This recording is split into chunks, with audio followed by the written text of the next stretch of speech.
I started reading, or I did finish reading Iron Man number 7, and it did not disappoint. This book is providing enjoyment with every book I read.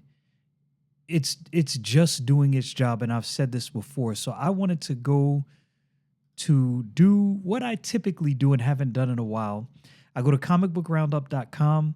I look at a few of the reviews. I grab the best one I can see and the worst one and see where I meet at, where I say this thing is. The critics are saying 8.5 and the users are saying 8.7. I think 8.7 is accurate. I would not necessarily give it a 9. It didn't blow my socks off. It's not introducing something so groundbreaking that I've never seen it before, but it's just solid work. Just honest to goodness, solid work. And Joshua Williamson is giving you an enjoyable story that you can follow and read, and every book is giving you more to enjoy. And I appreciate that. So let's go to this top review. And it's I definitely would not call this a 10. I can tell you that right now. So this review right here is from Nerd Initiative. Never heard of the website. Nerdinitiative.com. And the artist, Von Randall. I will say this, and this is one of the things I love about books like this. When they have an artist pick up, Carmen Carnero is the primary artist for this rendition of Iron Man. I don't really want to call it a reboot. They're not necessarily starting over. I guess it's just a fresh start is a better way to put it. And Carmen Carnero is doing a great job. Now, Von Randall comes in, and I didn't know the artist changed until seeing some panels. I mean, you can tell the art style is slightly different, but it's not so different as jarring. And I brought this up before, bringing on artists that actually fit what's going on in the book. And I think they did that. I enjoyed it. The story. While Tony is still emotionally reeling from his last encounter with AIM, War Machine heads to Iron Man's new school to try to find out what his old friend is actually up to. Meanwhile, Madam Mask and the new head of AIM are making moves to set up their next power play against Iron Man. And the fact that you have really what you have working with Madam Mask is a protege of Iron Man, this young man that he picked out of however many that he felt had the mental fortitude, the education, the smarts to produce what Tony Stark produced and more and better. And this is probably going to turn out to be one of the more interesting new villains introduced. And again, this is another thing I like about this book is introducing a new villain, something new that we have not seen. And I think I've said this with Marvel before. They can easily get back to what they once were by simply creating new heroes and creating new villains. You don't have to reinvent the wheel per se, but you also don't have to take something that's old and throw on shiny new paint. You can actually do something different, and it seems like they're doing that with Iron Man and this new villain. So I'm just going to go down and get the overall review. They gave it a 10 out of 10. They said Iron Man is exactly what I want it to be. It's fun, action-packed, and dives into complex into the complex psyche of Tony Stark.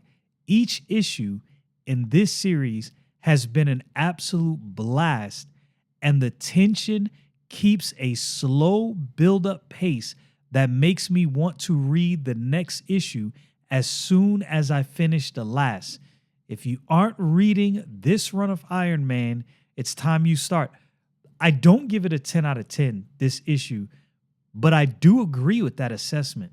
I think that's an accurate assessment. If you're not reading Iron Man and you're into Iron Man or you want to get into Iron Man, I would say this is a good place to start. I think that was his take at the end was very accurate, but 10 out of 10, that's a high mark. there's very I want to say there's very few books that I would say go in that 10 out of 10 category.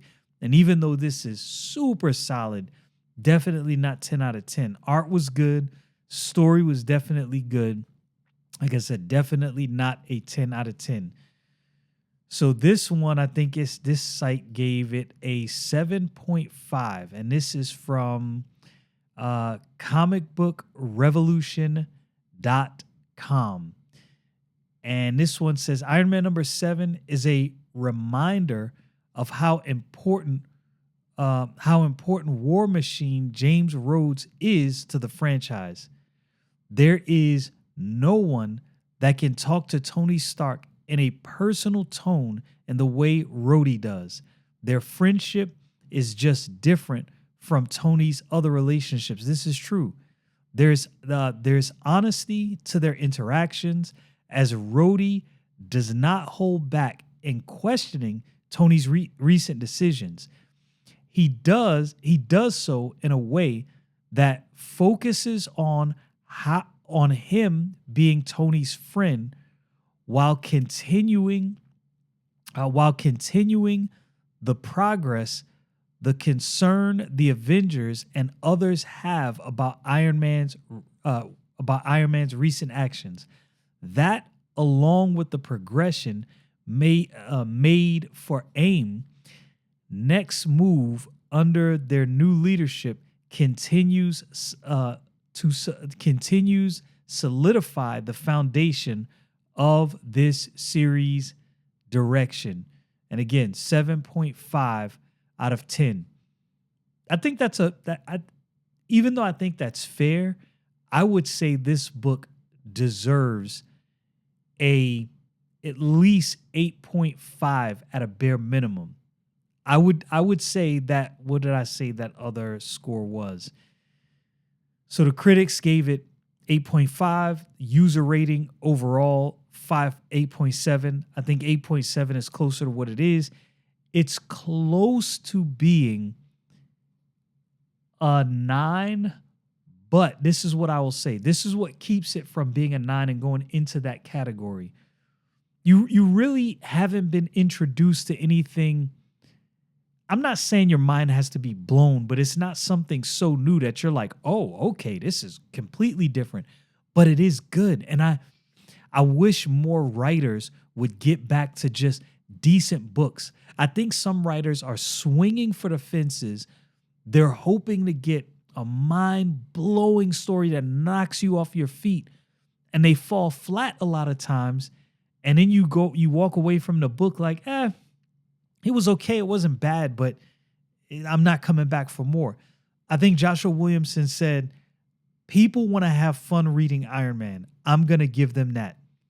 He delivers, and it shows. And the fact that, just as that first review said, I want to come back to Iron Man to read what happens next. And that's always a good sign when you want to come back for what happens next. So far, Joshua Williamson is holding up his end of the bargain, providing me with the story that I want to read. Every issue that ends, I want to come back to the next issue. I wish more of Marvel's books would follow this pattern.